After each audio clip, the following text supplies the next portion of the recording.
Basically, Google is looking for good quality websites, has up-to-date information, and basically offers real benefits to visitors of that website. At the end of the day, if you try and use sneaky tricks to try and get yourself more prominently shown in search engine results, increasingly Google will find out about these sneaky tricks and you'll get penalized for them.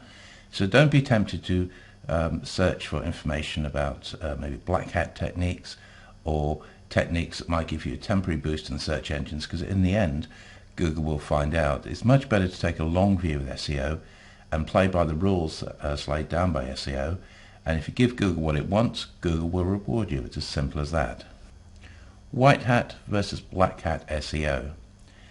Basically, white hat SEO are using techniques that Google likes. So for instance, if you read the guidelines issued by Google, it'll tell you you should have a properly formatted title and description.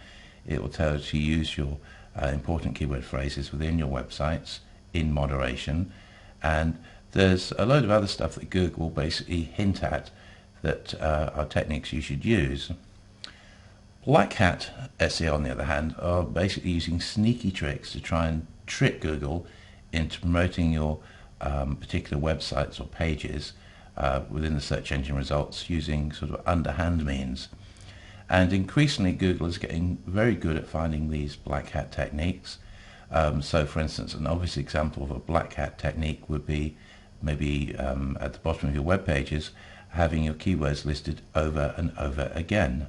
Now there are numerous examples of websites that have been completely delisted from the Google index for either directly trying to spam the search engine results, or maybe they've been using a third-party SEO company which in turn was using sneaky underhand techniques to try and promote the websites within Google. Well-known examples of this are BMW in Germany, who got banned for a while, and more recently Interflora got completely banned from the UK index for a while. In both cases, allegedly, they'd outsourced the work, and the party doing the SEO work for them had in some way infringed the terms of service as issued by Google.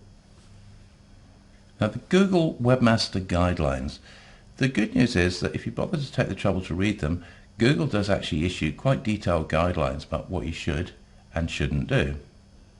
If you want to look at these guidelines, simply go to Google and search using the phrase Google Webmaster Guidelines, and you'll find the relevant pages displayed.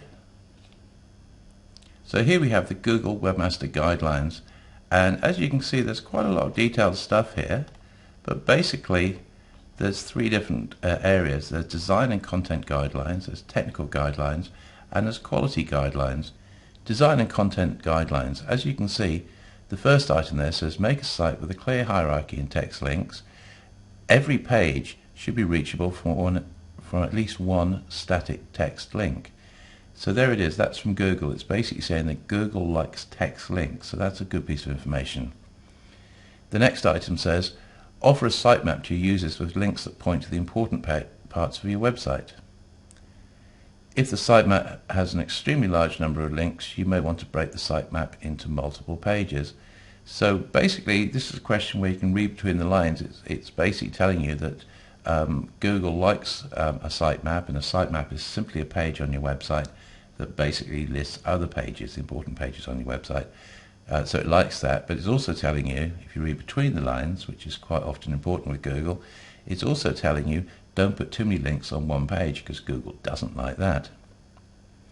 In fact, the next item there says keep the number of links on a given page to a reasonable number. Unfortunately, Google never tells you what a reasonable number is, but again, you can just use common sense here.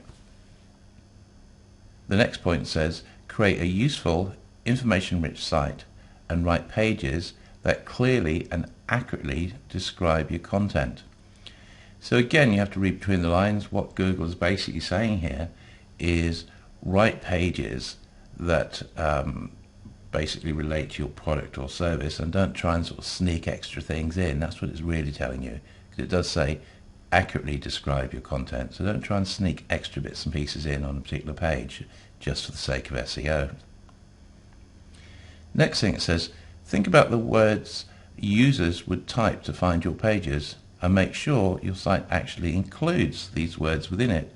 So again, it's kind of obvious in a way, but if you're a plumber in Perth, and if you don't use the words plumber and Perth in your pages, then it's pretty unlikely Google is going to understand that your particular website is about a plumbing service in Perth.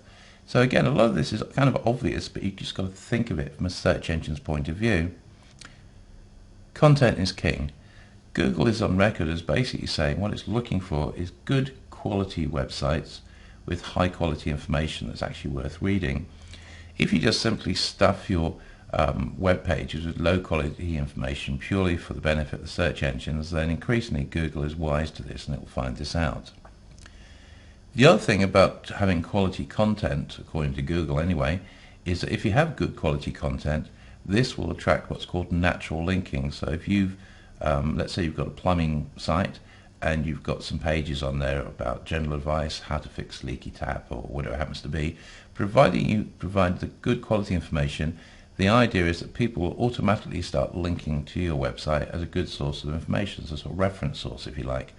And certainly in Google's view, this is how linking should start working in your favor, because basically people will start linking to your website as a reference site. Freshness, this is another Google concept, and basically freshness means up-to-date content. So what Google likes is to see websites that have good quality information and up-to-date quality information and information that changes on a regular basis.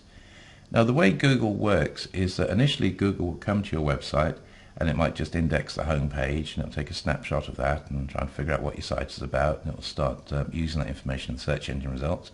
Then Google will go away and then it'll come back again.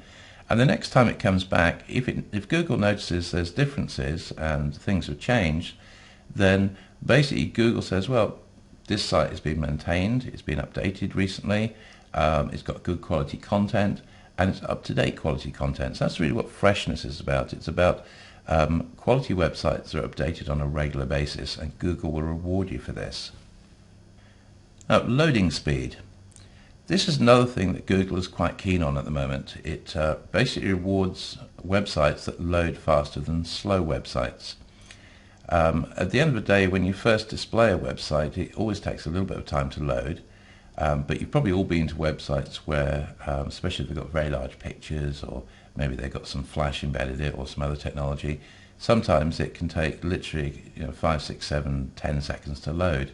And this is the sort of thing that you'll get yourselves penalized on these days. So what you should do is look at your website, load it up, and basically think, well, did that load up fast enough? If the website doesn't load fast, then you need to start thinking about ways of getting it to load faster. Maybe make your file sizes smaller if you've got lots of pictures, or if you've got movies that are being shown on your website. Again, you might want to optimize it in some way so that they actually load faster. A backlink is basically a link from somebody else's website to your website. Now, back in the day, all that mattered was the number of links, not the quality, and these days it's the other way around. So these days, even if you just have a few links, but if they're good quality links, then that is worth a lot more than possibly hundreds of low quality backlinks. Now, a mistake that a lot of website owners have made over the years is that they've gone out and they bought in links from a company that sells links by the 100 or by the 1,000.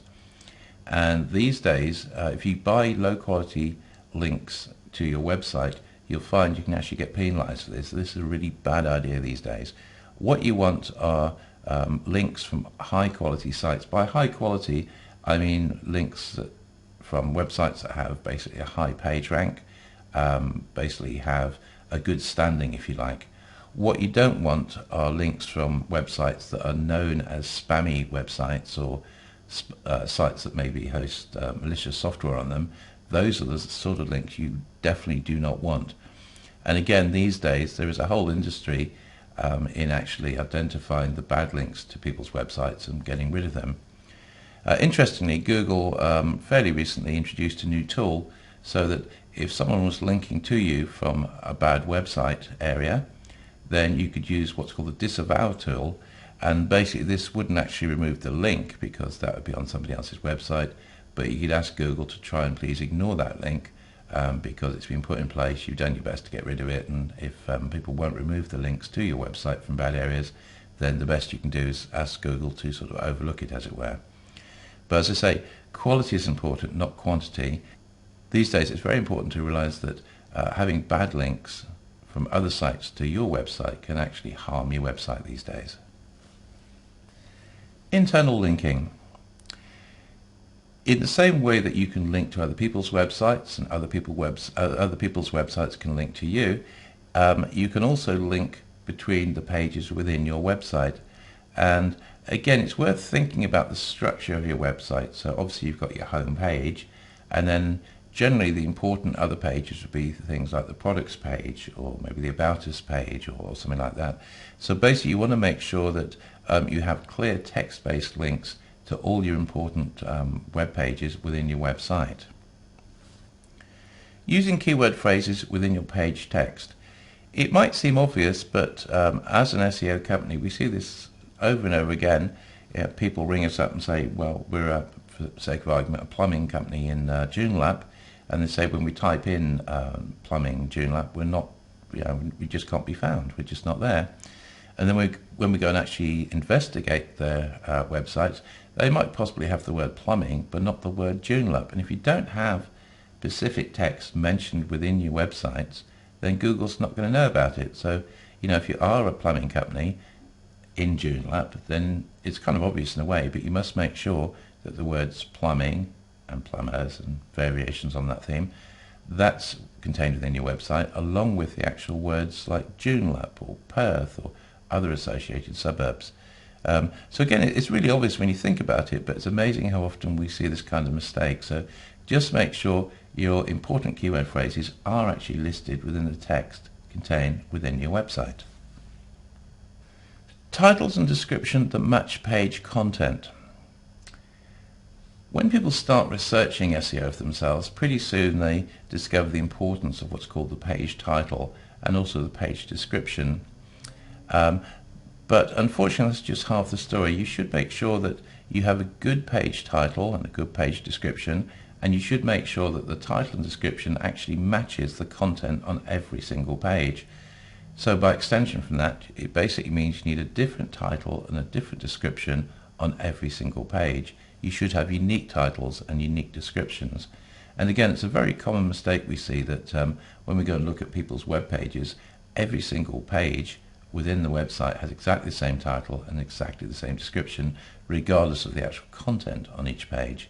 And as I say, this is a very common error, and Google will certainly not reward you for having duplicate titles everywhere.